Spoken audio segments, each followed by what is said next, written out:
शीख आहेत आणि जगभर शीख आहेत, पण ते पण मूळचे पंजाबचे नाहीत, ते बिहारचे आहेत. संताला असे मर्यादा नाहीत की कोणत्या प्रांतातून जन्माला आलेला आहे, कुठं राहतो, जात धर्म हे देऊन त्यांना लागू होत नाही. नाहीतर गुरु नानकांना पंजाबमधल्या लोकांनी कशाला स्वीकारलं? पंजाबचे सगळे शेतकरी त्यांना स्वीकारले, शीख लोक हे सगळे शेतकरी आहेत, परंतु त्यांना ते आवडलं, भावलं, त्यांना त्यांनी स्वीकारलं. तसेच संतांची परंपरा मोठी आहे आणि म्हणूनच आपण असं म्हणत असतो. तुम्हाला हे पण माहिती, नामदेव महाराज ज्यावेळेस संपूर्ण भारतभर फिरले आणि शेवटी पंढरपूरला आले, त्यावेळेस चोखोबा त्या ठिकाणी होते आणि चोखोबाचं निधन झाल्यानंतर त्यांना समाधी कुठे द्यायची, तर तेही पांडुरंगाच्या पायाच्या जवळ. त्याला सुद्धा त्या काळात काही लोकांनी विरोध केला होता, परंतु नामदेव महाराजाचं वजन एवढं होतं, त्यांनी सांगितलं नाही, आपल्याला हे सगळं वेगळं करायचं आहे. आणि म्हणून तिथं पायरीशी त्याची समाधी. आणि पूर्वी कीर्तनाला आपल्या गावात सुद्धा पूर्वी मंदिरामध्ये मागासवर्गीय यायला बंदी होती, येत नव्हते, मंदिराच्या बाहेरून दर्शन घ्यायचं. त्याचंच रूपांतर आपलं पाहिजे की बाबासाहेबांनी बौद्ध धर्म का करा, त्याला ते करा नाही. त्याहीपेक्षा आणखी सांगतो, वाळवंटामध्ये कीर्तन का? कारण वाळवंटात यायला कोणाच बंधन नाही. चोखोबा येतोय, बंकोबा येतोय, आणखी कुणीही येतोय. ज्ञानेश्वर महाराज म्हणजे वाळवंटात जाऊन तिथं कीर्तन करतात, सगळे चारही भावंड जातात, वाळवंटी सगळ्यांचे. आणि म्हणून नामदेव महाराजांनी पहिल्यांदा वाळवंटात कीर्तन केलं. आजही ती परंपरा पंढरपूरला चालू आहे. मग तिथं कुणाला बंधन नाही, कुणी येऊ, कुणी येऊ नका, कुणी चंद्रभागेत मागासवर्गीय म्हणून आंघोळ करू नका, असं काही नाही. अर्थात आज तर काळ बदललेला आहे.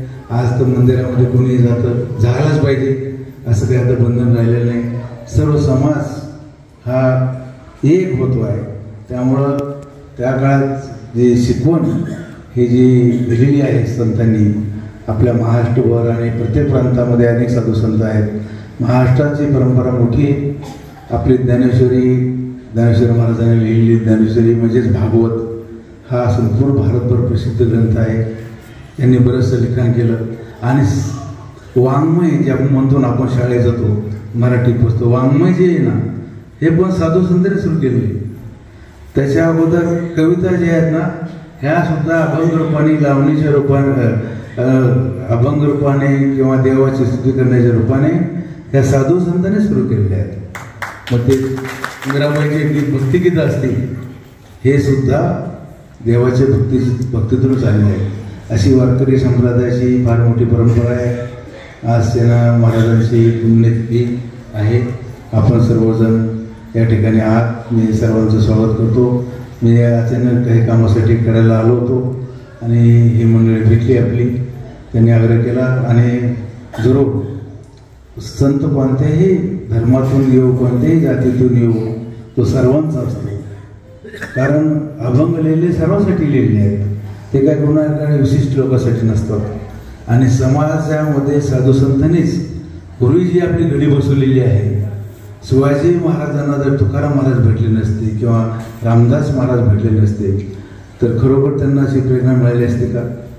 कुणीतरी मला सांगितलं, माझ्या कुठेतरी वाचनात आलं की ज्यावेळेस शिवाजी महाराजांना आग्र्याच्या कैदेत होते, सुटून आल्यानंतर त्यांना वाईट वाटत होतं आणि लोक त्यांच्याकडे येत नव्हते भीतीने. रामदास महाराज म्हणले, लोक तुमच्याकडे येत नाही ना, तुम्ही त्यांच्याकडे जा. मग शिवाजी महाराजांनी संपूर्ण त्या भागामध्ये लोकांकडे जाऊन लोकांचं मतपरिवर्तन केलं. पुढं राज्याभिषेक झाला, आणखी स्वराज्य मोठं वाढलं. याला सुद्धा साधू संतच कारणीभूत आहेत. म्हणून साधूंचं महत्त्व मोठं आहे. लोक चेष्टेने कधी कधी साधूंना नाव ठेवतात. ठीक आहे, ज्याचे त्याचे भाव येतो. चांगलं समाज 100% चांगलं कोणा म्हणतच नाही.